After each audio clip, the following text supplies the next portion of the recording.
میرے محترم بھائی اور بہنوں، اسلام زندگی گزارنے کا وہ طریقہ ہے جو اللہ نے اپنے علم کامل سے ہمیں عطا فرمایا۔ بنیادی طور پر انسان کے بارے میں اللہ تعالیٰ فرماتے ہیں وَمَا أُوتِيتُم مِّنَ الْعِلْمِ إِلَّا قَلِيلًا، کہ میرے بندو تمہارے پاس علم بہت تھوڑا ہے۔ جو جس لائن میں جہاں پر بھی ہے تو یہ آیت اس کے اوپر آتی ہے، تھوڑا علم ہے۔ یقیناً تھوڑے علم کے ساتھ صحیح فیصلے نہیں کیے جا سکتے، تو اس لیے اللہ نے اپنے علم کامل سے ہمیں زندگی گزارنے کا ایک قانون دیا اور اس پر اتنا بڑا چیلنج کیا، لا ریب فیہ، الف لام میم ذالک الکتاب لا ریب فیہ۔ دنیا کا بڑے سے بڑا مصنف اپنی کتاب لکھتے ہوئے یہ دعویٰ نہیں کر سکتا کہ آگے جو کچھ کہا جا رہا ہے یہ شک و شبہ سے بالا تر ہے، کوئی نہیں دعویٰ کر سکتا۔ پوری کائنات صرف اللہ کو یہ حق حاصل ہے کہ وہ یہ کہے لا ریب فیہ، یہ شک و شبہ سے بالا تر کتاب ہے، قانون ہے۔ اسلام کا ایک حصہ عبادات، دوسرا حصہ معاشرت، اسلامی معاشرت اس نے ہمارے اندر جگہ نہیں بنائی۔ جو پٹھانوں کی معاشرت ہے وہ اسی پہ چلتے ہیں، جو پنجابیوں کی معاشرت ہے وہ اس پہ چلتے ہیں، جو سندھیوں کی ہے وہ اس پہ چلتے ہیں، جو بلوچوں کی ہے وہ اس پر چلتے ہیں۔ اسلام ہماری معاشرت بدل دیتا تو پوری دنیا کے انسانوں کے لیے اسلام میں آنا بہت آسان ہو جاتا، کیونکہ عبادات سے متاثر کوئی کوئی ہوتا ہے، اور معاشرت ایسی چیز ہے جو اس طرح کھینچتی ہے جیسے شہد مکھی کو کھینچتا ہے، اور جیسے روٹی بھوکے کو کھینچتی ہے، اور جیسے پانی پیاسے کو کھینچتا ہے۔ اسلامی معاشرت ایسی خوبصورت زندگی ہے کہ جو لوگوں کو کھینچتی ہے۔ شادی بھی معاشرت کا حصہ ہے۔ میرے نبی نے خود 11 شادیاں کی، 13 کی، 2 شادیاں نکاح ہوا اور طلاق دے دی، گھر نہیں بسایا، 11 گھر بسائے، 2 کا آپ کی زندگی میں انتقال ہو گیا، حضرت زینب بنت خزیمہ اور حضرت خدیجہ بنت خویلد رضی اللہ تعالی عنہما۔ 4 بیٹیوں کی شادی کی، 11 شادیاں خود کی، شوہر بن کے دکھایا، باپ بن کے دکھایا، سسر بن کے دکھایا کہ ہماری معاشرت جہاں ہمارا جوائنٹ فیملی سسٹم ہے، اگر ہم لوگ شریعت کو جانتے تو یہ بڑا خوبصورت نظام تھا، لیکن چونکہ ہم شریعت نہیں جانتے تو جوائنٹ فیملی سسٹم سے بہت بڑا ظلم وجود میں آ رہا ہے۔ یہ وہ ظلم ہے جو عدالتوں میں ڈسکس نہیں ہو رہا، جو پنچایتوں میں ڈسکس نہیں ہو رہا، یہ وہ ظلم ہے جو گھروں میں ہو رہا ہے، کیونکہ اپنی وہ حدود باؤنڈری لائن نہیں جانتے کہ میری باؤنڈری کہاں سے شروع ہوتی ہے اور کہاں جا کر ختم ہوتی ہے۔ ایک گھر کیسے چلنا چاہیے اس پر سینکڑوں آیات آئیں۔ اتنی آیات نماز کے لیے نہیں آئیں جتنی ایک گھر کیسے چلنا چاہیے، جتنی اس کے لیے آیات آئیں۔ سورۃ النساء ساری گھر کی زندگی بتاتی، سورۃ المائدہ گھر کی زندگی بتا رہی، سورہ تحریم نہیں بولے گا، گھر کی کبھی زندگی دکھ بتا دینے رہی، والا بول سورہ نہیں بولے گا، گھر کی زندگی السکینۃ بتا رہی، لباس۔ سورہ بقرہ میں گھر کی زندگی کی سینکڑوں آیات ہیں کہ ایک گھر کیسے چلنا چاہیے، چونکہ یہ نہ مولوی جانتا ہے، نہ جج جانتا ہے، نہ یہ اے سی بچہ جانتا ہے، نہ ڈاکٹر جانتا ہے، نہ دیہاتی جانتا ہے، نہ شہری جانتا ہے کہ گھر کیسے چلتا ہے۔ چونکہ یہ چیپٹر میں آپ کو کیا گلا دوں، ہمارے مدرسوں میں بھی نہیں پڑھایا جاتا۔ ہمارے مدرسے بھی زور دکھاتے ہیں جہاں کوئی اختلافی بات آ جائے، پھر انہاں دے ویکھن والے ہوندے زور کیویں لگدے۔ جہاں کوئی اخلاقی بات آ جائے تو استاد بھی ٹھنڈا ہوتا ہے، شاگرد بھی ٹھنڈے ہوتے ہیں۔ تو تو یہ چیپٹر تو پڑھائے نہیں جاتے، مدرسوں میں بھی نہیں پڑھائے جاتے، تو میں آپ سے کیا گلہ کروں؟ تو ہمارے مدرسے سے پڑھے ہوئے بچوں کو نہیں پتہ، ہمارے علماء کو نہیں پتہ کہ گھر کیسے چلتا ہے، کہ نبی کی وہ زندگی جو گھر میں تھی وہ کیسی تھی، یہ نہ پڑھی جاتی ہے نہ پڑھائی جاتی۔ 11 شادیاں شوق کی تھیں، 11 شادیاں شوق کی تھیں۔ شوق ہوتا تو 25 سال کا خوبصورت جوان 40 سال کی عورت سے شادی کرتا، جن کے 2 شادیاں پہلے ہو چکی ہیں اور ہر شادی سے اولاد موجود ہے، اور آپ ایسے حسین ہیں کہ حضرت عائشہ فرماتی ہیں کہ یوسف علیہ السلام کو دیکھ کر عورتوں نے ہاتھ کاٹے تھے، میرے محبوب کو دیکھتی تو سینے چیر کے بیٹھ جاتے۔ اور ام معبد ایک بدو عورت نے آپ کا حلیہ بیان کیا تھا، رأیت رجلا ظاہر الوضاء ابلج الوجہ، میں نے ایک جوان دیکھا یوں لگا جیسے چاند زمین پہ اتر آیا۔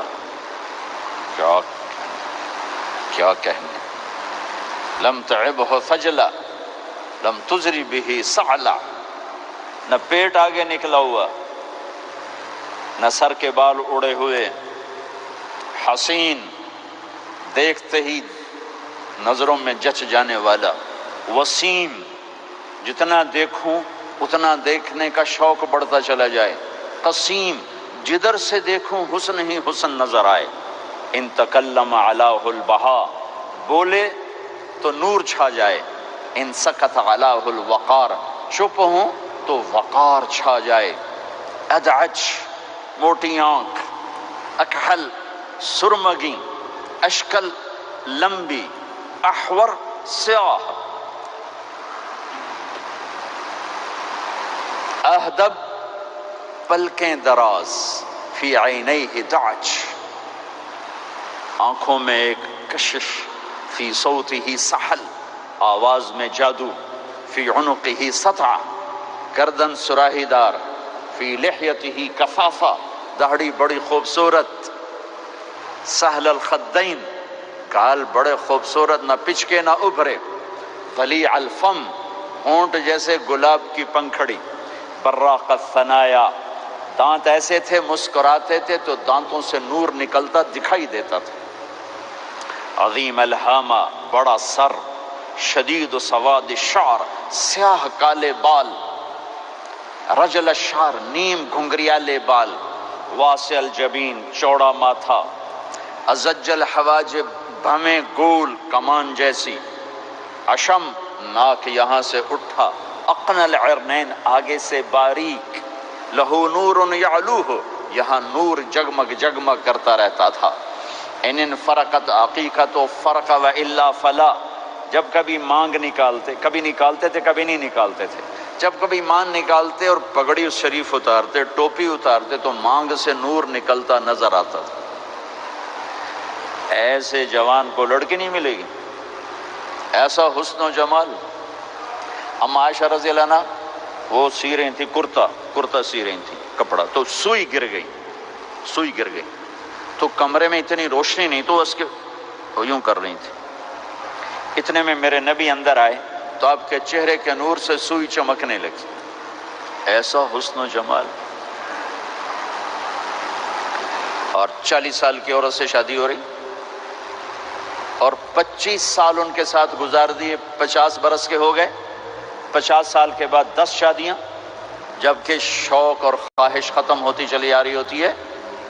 میرے نبی نے کہا ما زوجت وما تزوجت الا بوحی من السماء نزل به جبرائیل، فرمایا لوگوں میں نے جہاں شادی کی، میں نے جہاں بیٹی دی، پہلے آسمان سے وحی آئی پھر میں نے قدم اٹھایا، پھر فرمایا میں نے جہاں شادی کی، میں نے جہاں بیٹی دی، آسمان سے بشارت آئی کہ سب جنتی ہیں، سب جنتی۔ یہ شوق کی شادیاں نہیں تھیں، یہ امت کو سکھانے کے لیے معاشرت کے احکام۔ مجھے نہیں پتا میرا یہ ممبر پہ بیٹھنا کروڑوں لوگ بیان سن رہے ہیں کہ میرا قبول ہے۔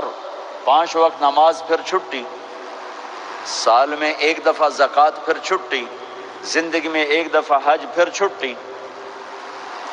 لیکن 24 گھنٹے میرے ساتھ کوئی لگا ہوا ہے، میں کسی کے ساتھ لگا ہوا ہے، میرا کبھی روپ باپ کا ہے، کبھی خامد کا ہے، کبھی بھائی کا ہے، کبھی بیٹے کا ہے، کبھی سسر کا ہے، کبھی چاچے کا ہے، کبھی مخالف کا ہے، کبھی مسجد میں ہے، کبھی دکان پر ہے، کبھی جج کی کرسی ہے، کبھی اے سی کی کرسی ہے، کبھی قائد ہے، کبھی ماتحت ہے، کبھی افسر ہے، کبھی چپڑاسی ہے۔ میرے تو لاکھوں روپ ہیں، ہر روپ میں میرا اللہ کیا چاہتا ہے؟ بارش کے قطروں کی طرح احکام ہیں ہماری طرف۔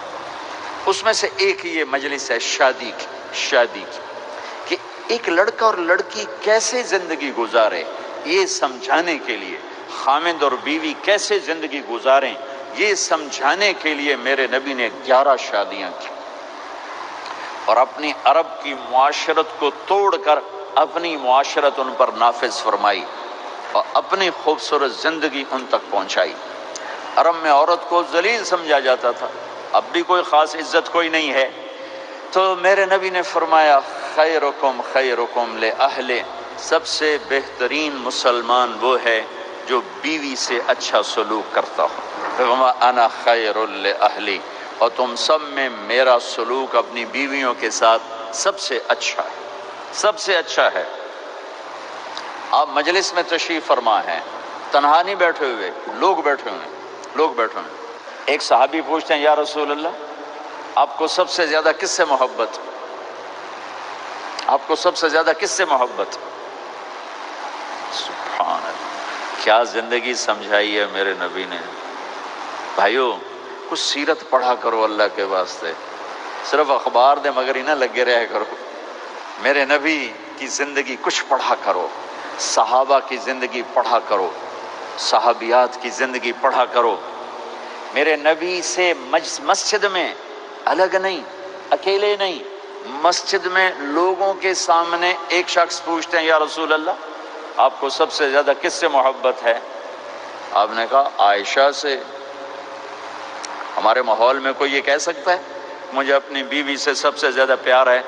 اس سے ویلے ہونا فتویٰ لا بے ران مرید آ گیا نہیں آئے ویکھو بھائی زان مرید آ گیا جے۔ جس سے سب سے زیادہ محبت کرنی تھی اسی کو سب سے زیادہ ذلیل کرتے ہیں۔ دیکھو سب سے اہم رشتہ، میری بات غور سے سننا چونکہ ہمارا معاشرہ اس کو شاید ہضم نہ کر سکے تو آپ بھی نہیں کر سکیں گے، سب سے اہم رشتہ خامد اور بیوی ہے، سب سے مقدس رشتہ ماں باپ، سب سے مقدس رشتہ ماں باپ، لیکن سب سے بنیادی رشتہ خامد اور بیوی ہے۔ اللہ نے پہلا رشتہ جو دھرتی پہ قائم کیا وہ ایز اے ماں باپ نہیں، ایز اے خامد اور بیوی۔ آدم کو خامد بنایا، حوا کو بیوی بنایا، پھر انہی کو ماں باپ بنایا، انہی کو دادا دادی بنایا، انہی کو نانا نانی بنایا، انہی کو ساس اور سسر بنایا۔ سارے رشتے خامد اور بیوی سے جنم لیتے ہیں، آگے یہی دو رشتے روپ بدلتے ہیں۔ خامد اور بیوی کا رشتہ سب سے بنیادی ہے، سب سے اہم ہے، سب سے بڑا ہے، اور سب سے پہلا ہے اور سب سے آخری ہے۔ پہلا رشتہ بھی خامد اور بیوی کا قائم ہوا، اور دنیا میں بھی آخری رشتہ خامد بیوی رہ جاتا ہے۔ پتران دی شادی ہو گئی، دھیان دی بھی شادی ہو گئی، بڈھا بڈھی کلے بیٹھے۔ ہمارے دیس کی کہانی کیا، میرے گھر کی کہانی۔ میں تبلیغ میں، میرا چھوٹا بھائی لاہور میں، بہنیں اپنے گھر، ماں پیو کلے بیٹھے ہوئے، ہمارے پاس آنے کے لیے تیار نہیں، اپنی جگہ چھوڑنے کے لیے تیار نہیں۔ پھر باپ فوت ہو گئے تو ہم نے منتیں کر لیں اپنی ماں کی کہ میں فیصل آباد میں رہتا ہوں، میرا بھائی لاہور میں ہوتا ہے، کہ ساڈے کو لا جاؤ نہ پتر، میں توڑے پیو دی جا نہیں چھڑنی۔ نہیں آئے ہمارے پاس، تنہا زندگی گزار دی۔ ہم تو آئے مہمانوں کی طرح آئے اور چلے گئے، تنہا زندگی گزار دی۔ تو پہلا رشتہ خامد اور بیوی، آدم اور حوا۔ پھر دنیا میں بھی اگر زندگی ہے، پہلے مر جاؤں تو الگ بات ہے، اگر زندگی ہے تو پھر آخری رشتہ خامد اور بیوی، اور جنت میں جا کے ہمیشہ کا رشتہ خامد اور بیوی۔ ہر آدمی اپنی بیوی کے ساتھ اور ہر عورت اپنے خامد کے ساتھ جنت میں جوڑا جوڑا ہوں گے۔